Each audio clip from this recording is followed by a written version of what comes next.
O nosso texto hoje é livro de Gálatas, carta escrita por Paulo, capítulo 2, versículos 19 e 20. Eu vou ler.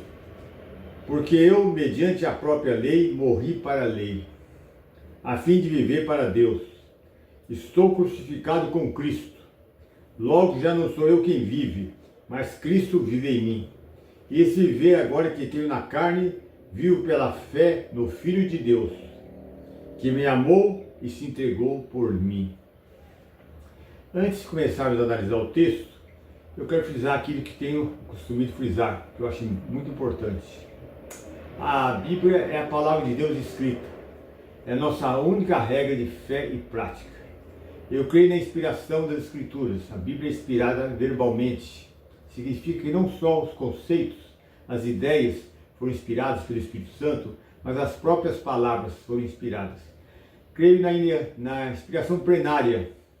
Toda a palavra de Deus, de Gênesis a Apocalipse, foi inspirada pelo Espírito Santo. Creio na inerrância da palavra de Deus. A palavra de Deus não há erros. Embora a palavra de Deus não use uma linguagem científica e não foi escrita para ensinar ciência, história, geografia, ética e outras áreas do conhecimento humano, não há erros históricos, científicos, éticos, geográficos, não há erros. A palavra de Deus também é infalível, ela não nos conduz ao erro. A palavra de Deus é eterna, ela é imutável. A palavra de Deus é suficiente para que uma pessoa conheça Deus, reconheça que é pecador e receba Jesus como Salvador pessoal. E ela é suficiente também para a nossa santificação, para que possamos crescer cada vez mais na graça do conhecimento de Jesus e sermos mais parecidos com Cristo. A palavra de Deus também tem autoridade objetiva e tem autoridade também absoluta. A palavra de Deus. Não, a palavra de Deus, nas narrações que aparecem de Gênesis e Apocalipse, não são mitos, não são lendas, ao contrário, são fatos históricos que ocorreram no tempo e no espaço da história. E tanto é assim que a própria arqueologia tem contribuído para demonstrar que a palavra de Deus, a Bíblia, realmente não tem erros históricos, geográficos. E isso é importante, porque uma vez que a palavra de Deus é o fundamento da nossa fé. Agora vamos para o capítulo 2 de Gálatas, versículos 19 e 20. Que Paulo falando, porque eu, mediante a própria lei, morri para a lei, a fim de viver para Deus.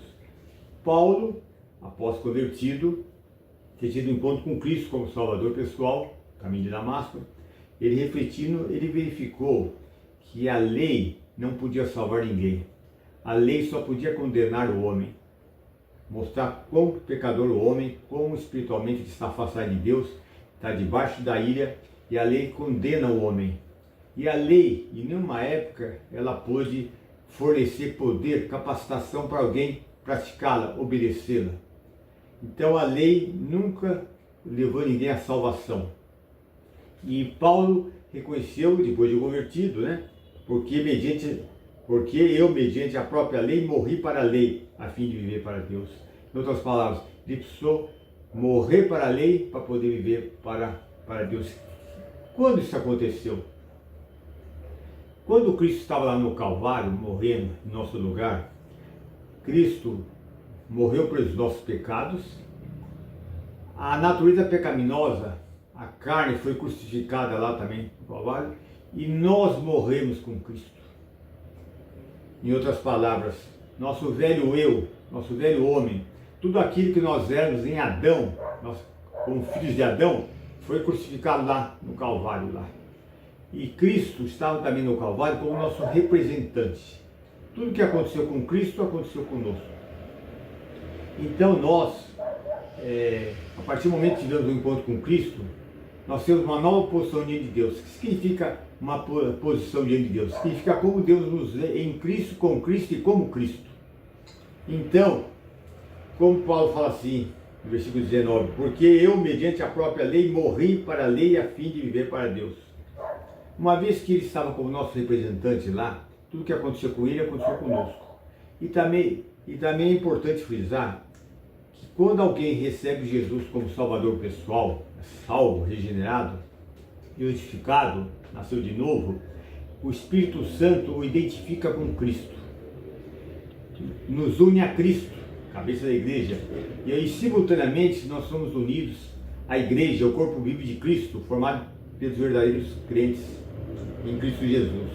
E por causa da nossa união com Cristo, nossa identificação com Cristo, nossa associação com Cristo, tudo que aconteceu com Ele aconteceu conosco. Logo, nós somos identificados com Cristo em sua morte, sepultamento e ressurreição. E agora estamos, conforme Efésios capítulo 2, estamos assentados nos lugares celestiais em Cristo Jesus, com a nossa posição, né? Sendo assim, se nós, quando Cristo morreu, nós também morremos, isso muda tudo. A lei exigiu o quê? Que nós deveríamos morrer espiritualmente pela nossa incredulidade, por não cumprir a lei, por estarmos afastados de Deus. Cristo, como nosso substituto, Ele morreu em nosso lugar, foi punido em nosso lugar. Todas as exigências, todas as demandas justas da lei foram cumpridas na morte de Jesus.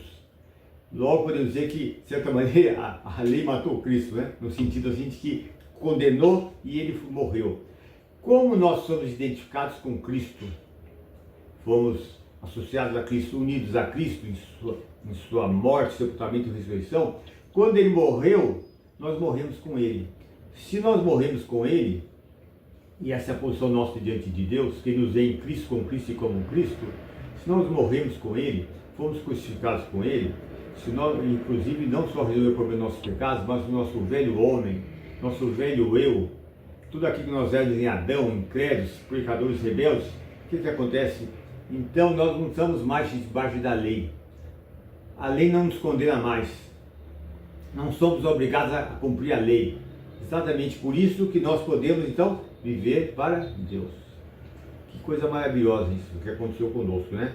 Por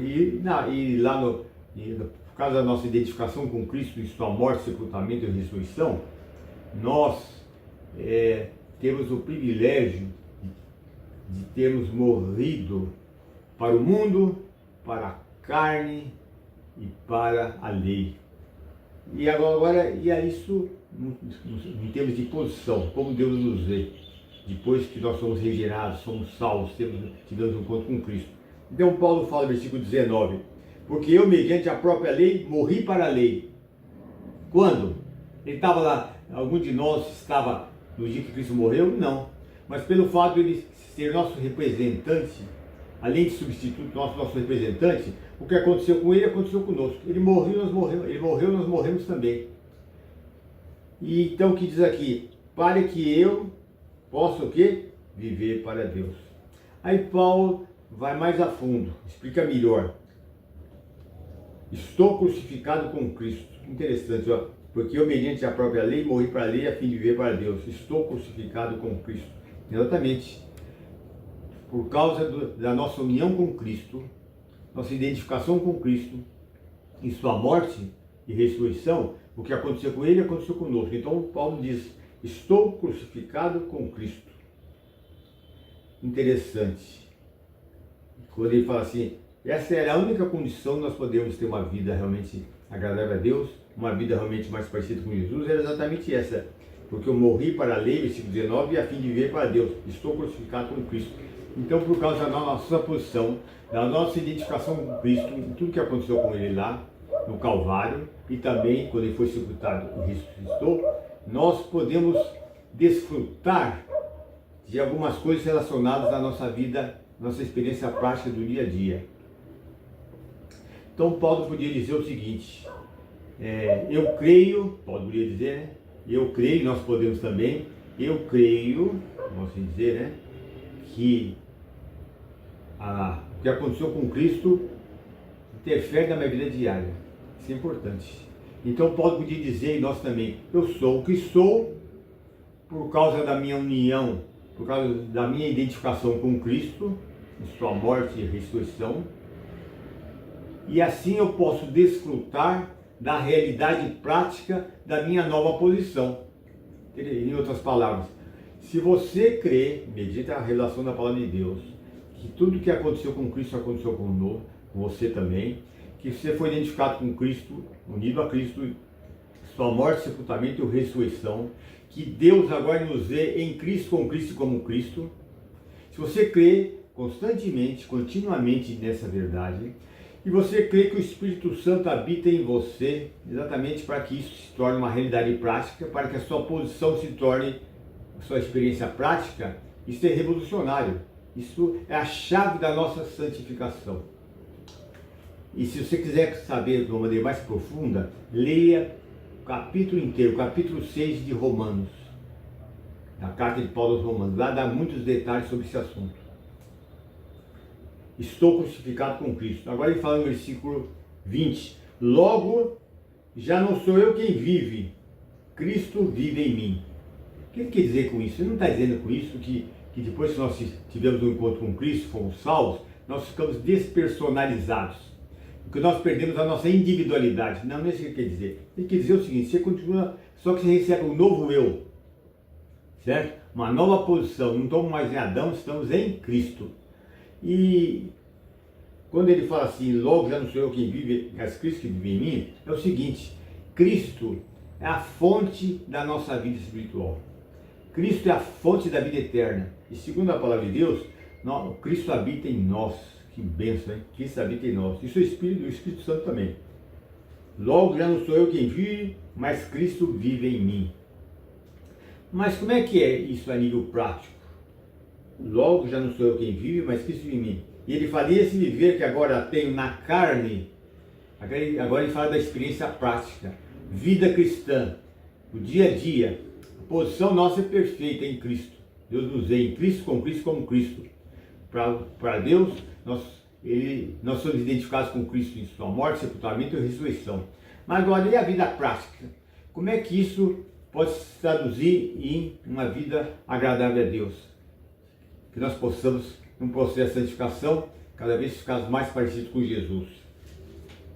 Logo já não sou eu quem vive, mas Cristo vive em mim. E esse viver que agora tenho na carne, vivo pela fé no Filho de Deus. Quer dizer, a minha experiência diária é pela fé. Nós somos salvos pela fé, pela graça mediante a fé, e somos santificados, transformados também pela fé. Sim, e agora ele fala, esse viver que agora tenho na carne, vivo pela fé no Filho de Deus. Em outras palavras, o fato dessa posição perfeita que nós temos em Cristo Jesus, diante do Pai, o fato de Cristo habitar em nós, o Espírito Santo habita em nós também, não quer dizer com isso que a transformação, em termos de processo de santificação, e cada vez mais semelhante a Jesus, que ocorra de uma maneira automática, instantânea. Não.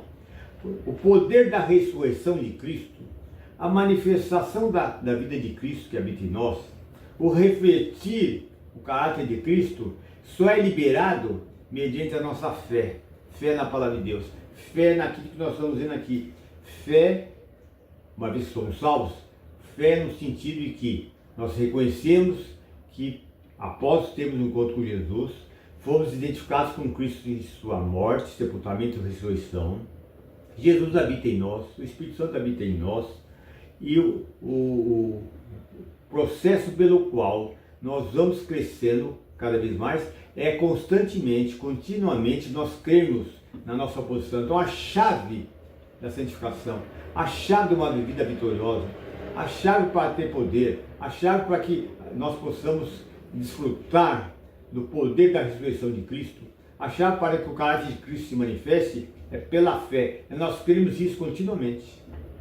Continuamente. Então, quando nós cremos nisso e crendo que o Espírito Santo que habita em nós, ele faz com que isso se torne uma coisa prática, que a posição nossa se torne uma coisa prática a nível de experiência diária, é crer, confiar, uma vida de confiança, uma vida de dependência do Senhor, para que isso seja traduzido em uma vida agradável a Deus. Versículo 20, logo já não sou eu quem vive, mas Cristo vive em mim. Em outras palavras, o caráter de Cristo é manifestado. Eu gosto sempre de frisar que a vida cristã não é difícil, é impossível sem a operação do Espírito. Vida cristã é o quê? É uma vida realmente diferente, transformada. Vida cristã é uma vida na dependência do Espírito Santo. Vida cristã é a vida de Cristo refletida no Filho de Deus pelo poder do Espírito Santo. Então, esse poder da ressurreição de Cristo, a vida de Cristo é liberada, manifestada através do Espírito Santo, momento a momento que nós cremos continuamente na nossa posição. E quando nós cremos na nossa posição e cremos que o Espírito Santo vai atuar, transformar isso em realidade prática, nós vamos cada vez mais crescendo na santificação, cada vez mais parecido com Jesus. Versículo 20. Logo já não sou eu quem vive, mas Cristo vive em mim. Ele continua. E esse viver que agora tem na carne, quer dizer, a prática diária de andar com Deus, com Cristo, vivo pela fé. Está vendo? A fé. É a fé que libera esse poder da ressurreição de Cristo. Vivo pela fé no Filho de Deus, que me amou e se entregou por mim. Que maravilha, foi nosso substituto. E uma coisa interessante aqui nós colocarmos. Se Cristo nos amou de tal maneira que deu sua vida por nós, morreu em nosso lugar, foi punido em nosso lugar, a ira de Deus caiu sobre ele. Se ele nos amou de tal maneira que deu sua vida por mim, deu sua vida por você, deu sua vida. Então podemos dizer que ele tem amor, podemos dizer então, em conclusão, que ele tem amor suficiente também para manifestar a sua vida através de nós, para viver a sua vida em nós. E naturalmente que alguém que anda de acordo com o padrão da palavra de Deus, cheio do Espírito Santo, na dependência, na confiança no Senhor, reconhecendo momento a momento a sua posição diante de Deus, isso vai fazer com que nós possamos ter o quê? Uma vida que causa impacto, uma vida realmente transformada, uma vida que as pessoas possam ver Jesus em nós.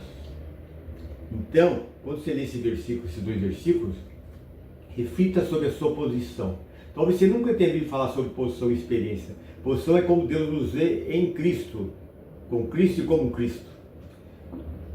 Experiência, como é a nossa vida cristã diária, como é a nossa vida cristã prática. O fato de nós termos uma posição maravilhosa diante de Deus, nós não somos, como se diz, de uma maneira automática, transformados em uma vida mais parecida com Jesus. Ao contrário, isso só é operado pelo Espírito Santo quando nós, pela fé, nos apropriamos dessas verdades da palavra de Deus. E Romanos 6 vale a pena ler, que entre mais detalhes, né? Sobre como é que isso, a nível prático, é traduzido em vida parecida com Jesus. Versículo 19, porque eu, mediante a própria lei, morri para a lei, a fim de viver para Deus. Estou crucificado com Cristo. Logo, já não sou eu quem vive, mas Cristo vive em mim. É a fonte do poder, né? Que é o próprio Cristo, né? E esse viver que agora tenho na carne, quer dizer, a nível de experiência prática, vivo pela fé. Agora eu pergunto para você, que nunca teve um encontro com Cristo, saiba que realmente Cristo morreu em seu lugar. Jesus, Ele quer que você tenha um encontro com Ele, que você o receba como Salvador pessoal. Você tem que reconhecer que você é pecador, está separado de Deus, é um pecador que está em rebeldia, vamos assim dizer, né? E que o único meio de você ser reconciliado com Deus, ser salvo, desfrutar da vida eterna, é receber o Senhor Jesus como seu Salvador pessoal, que morreu por você. Aí sim você vai começar a desfrutar a nível prático dessa verdade. E você que já teve um encontro com Cristo, você que ficou sabendo agora da importância de você, pela fé, se apropriar daquilo que a palavra de Deus fala no sentido de sua posição diante de Deus. Você foi identificado, unido a Cristo em sua morte, sepultamento e ressurreição. E que você crendo nisso, crendo na operação do Espírito, na dependência do Espírito, confiando no que fala aqui, isso é traduzido em quê? Em uma vida parecida com Cristo. Então, quando você crê que se foi unido, foi identificado com Cristo em sua morte, o que acontece? a carne não se manifesta. O Espírito Santo impede que a carne, a natureza pecaminosa, se manifeste. E, ao mesmo tempo, ele manifesta o quê? A vida de Cristo. Ao mesmo tempo que ele impede que a carne se manifeste, a vida de Cristo, com o poder da ressurreição, vai manifestar na sua vida. Naturalmente, infelizmente, nós não vamos deixar de pecar nessa vida. Mas se você andar por fé, à medida que você vai crendo nessas verdades, se apropriando do fato que você morreu com Cristo, ressuscitou com Cristo, o Espírito Santo opera de tal maneira que a carne não assume controle toda hora, e ao contrário, ele manifesta a vida de Jesus. Por isso que em Romanos capítulo 6, versículo 11 fala: considerados, portanto, mortos para Cristo e ressurretos também. Considerados mortos para o pecado, mas vivos para Deus em Cristo Jesus. Considerados mortos para o pecado, mas vivos para Deus em Cristo Jesus. Mortos para o pecado é o que? Nossa identificação com Cristo e sua morte. E vivos para Deus o que? Recebendo o poder da ressurreição de Cristo. Desfrutando a nível prático dos resultados da morte, sepultamento e ressurreição de Jesus. Considerados, pois, mortos para Cristo e ao mesmo tempo você tem o poder para ter vitória sobre a carne. Carne é impossível de ser controlada, só o Espírito Santo pode controlar. Considerados mortos para o pecado, mas vivos para Deus em Cristo Jesus. Isso é uma experiência prática, pelo qual nós podemos, num processo de crescimento, cada vez ficarmos mais parecidos com o Senhor Jesus. Então, e nós podemos dizer, então você que já teve um encontro com Cristo, mas não está experimentando essa vida vitoriosa, não está experimentando o poder da morte e ressurreição de Jesus, mediante o conhecimento que você recebeu agora, você pode, por fé, momento a momento, crer nessas verdades, se apropriar, e o Espírito Santo vai traduzir em realidade prática. Vai te dar vitória sobre a carne, sobre o poder da carne, e vai manifestar em você o poder da ressurreição de Cristo, uma vida mente cada vez mais parecida com Jesus. Então você pode dizer como está aqui, versículo 19, e eu também. Porque eu, mediante a própria lei, morri para a lei, a fim de viver para Deus. Estou crucificado com Cristo, logo já não sou eu quem vive, mas Cristo vive em mim. E esse viver que agora tenho na carne, vivo na fé pelo Filho de Deus, que me amou e se entregou por mim. Então, infelizmente, há muitos crentes que são salvos, mas por ignorarem as Escrituras, querem viver a vida cristã na energia da carne. Fracasso.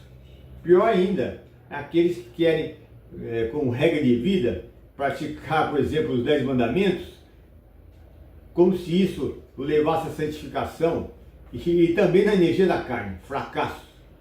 Fracasso. O crente deve andar por fé, na dependência de Deus.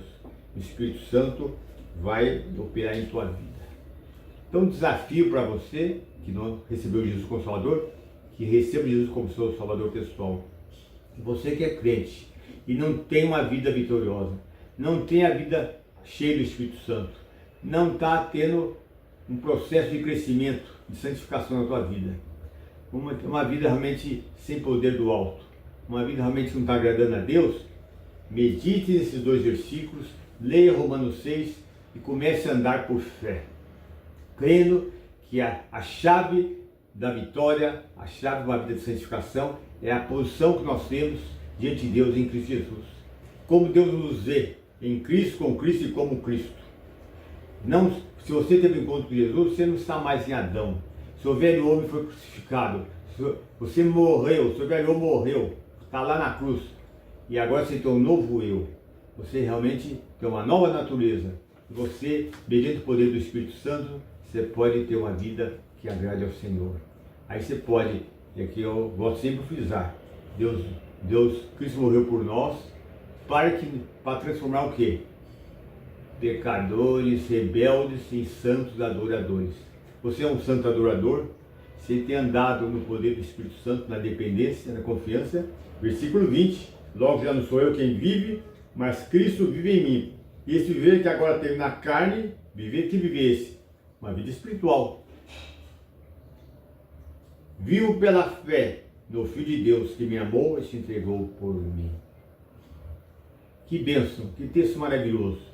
Que realmente você seja desafiado a viver pela fé, andar por fé, contando com a graça do Senhor. Vamos orar. Senhor Deus, te agradeço por esse texto maravilhoso, Senhor. Aqui é a chave da vida cristã, né, Senhor? A posição que nós temos em Cristo, que podemos desfrutar da realidade prática devido à nossa nova posição em Cristo Jesus.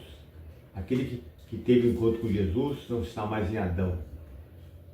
O velho Adão foi crucificado, pregado lá na cruz, o velho eu, agora nós temos um novo eu.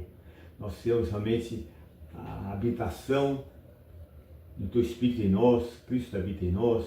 Enfim, Senhor, nós temos tudo para ter uma vida realmente piedosa, uma vida que agrada a Ti, uma vida realmente no poder do Espírito Santo. Que as pessoas aqui tenham sido desafiadas a se apropriarem por fé da posição que tem diante de Deus Pai, posição que tem em Cristo, para que isso seja traduzido em uma vida santa a nível prático. Te peço isso, te louvo e agradeço em nome do Senhor Jesus. Amém, Senhor. Por distração, eu cometi 2 enganos que eu gostaria de consertar agora nesse pequeno apêndice. Eu disse que as narrações contidas na Bíblia não são mitos nem são lendas. Na verdade, são narrativas, né? Acontecimentos que são citados na palavra de Deus. Eu quis dizer que essas narrativas não são lendárias, não são mitos, mas acontecimentos, fatos ocorridos no tempo e no espaço da história. E também no minuto 18, quando eu fui citar Romanos capítulo 6, versículo 11, que diz: considerai-vos mortos, portanto considerai-vos mortos para o pecado, mas vivos para Deus em Cristo Jesus. Eu acho que teve algum momento que eu falei: considerai-vos mortos para Cristo. Não. Aí foi uma distração, né? Não é considerai-vos mortos para Cristo, foi considerai-vos mortos para o pecado, mas vivos para Deus em Cristo Jesus. Foi uma pequena distração, né? Que eu achei que era melhor corrigir, porque nós não morremos para Cristo. Nós somos identificados com Cristo em sua morte, sepultamento e ressurreição, mas não morremos para Cristo. Na verdade, nós devemos nos considerar mortos para o pecado, mas vivos para Deus em Cristo Jesus. Olá, eu vou ler um texto da palavra de Deus muito conhecido, mas nunca é demais nós relermos o texto, né? É 2 Timóteo, capítulo 3, versículo 16. 2 Timóteo 3,16. Toda a Escritura é inspirada por Deus e útil para o ensino, para a repreensão, para a correção e para a instrução na justiça, para que o homem de Deus seja apto e plenamente preparado para toda boa obra. Eu creio que a palavra de Deus é a nossa única regra de fé e prática. Eu creio que a palavra de Deus é inspirada verbalmente, que ela é toda escritura inspirada, inspiração plenária. Eu creio que a Bíblia é infalível, é inerrante, não há erros na palavra de Deus. A palavra de Deus é suficiente, ela tem autoridade absoluta. É o grande instrumento usado por Deus Espírito Santo, que por sinal inspirou as Escrituras, para nossa santificação. É impossível alguém adquirir grande maturidade espiritual, cada vez mais semelhante a Jesus, sem a leitura, estudo, meditação e obediência da palavra de Deus. Sendo assim, eu queria pedir para você 3 favores. Primeiro é o seguinte: se você tem gostado, tem apreciado os meus estudos, se tem sido edificante para você, se tem feito tem sido relevante para você, tem feito uma diferença na sua vida, eu pediria que você inscrevesse no meu canal. O segundo pedido é o seguinte: que você clicasse no sininho, que é exatamente indica que você gostou, indicar não gostei, que está apreciando. E o terceiro pedido é o seguinte: se tem sido relevante para você, tem sido uma bênção para você, se você tem apreciado os estudos, que você compartilhasse com outras pessoas, amigos, parentes, para que assim mais pessoas pudessem aprender mais da palavra de Deus, mais pessoas pudessem ser edificadas e, enfim, que Deus pudesse ser mais conhecido através da sua palavra. E eu agradeço o fato de você estar me assistindo e que Deus possa me usar cada vez mais para que Deus alcance mais pessoas. O propósito desse canal é ser fiel à palavra de Deus e glorificar o Senhor Jesus. Eu agradeço e peço que você também ore por esses meus estudos, para que cada vez mais o Espírito Santo me capacite para expor com fidelidade a palavra de Deus. Tá ok?